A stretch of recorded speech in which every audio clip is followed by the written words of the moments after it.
Noong Abril 6, 2011, ito ay nasa ilalim ng pamamatnubay ni Ginoong Federico Praina Jr.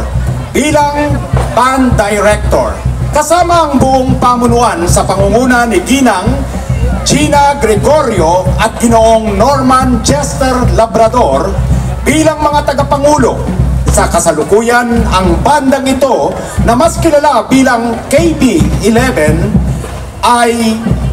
KB11 ay naging isa sa mga finalists sa 2016 AMSIA competition.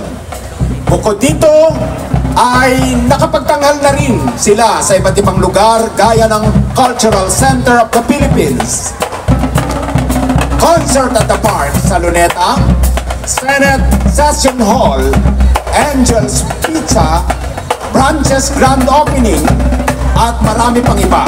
Sila ay binubuo ng may 200 kasapi at karamihan ng mga profesional na sa kanilang mga napiling larangan.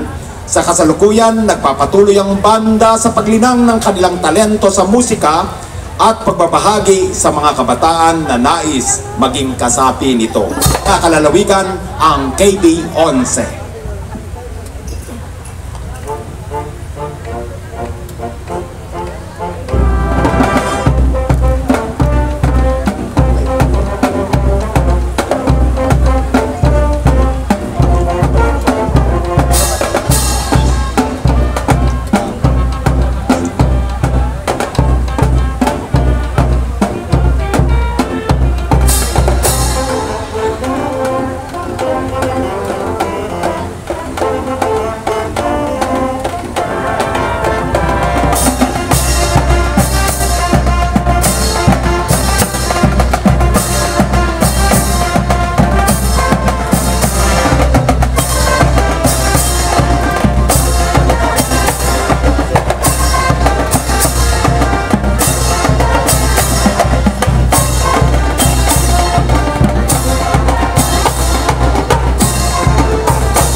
Muli po, palakpakan natin Kapisanan Banda 11.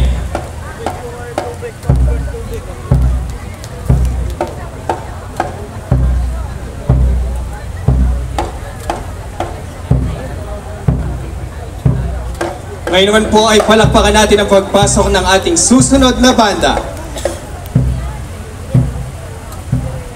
Our next band was founded on May 31, 1930.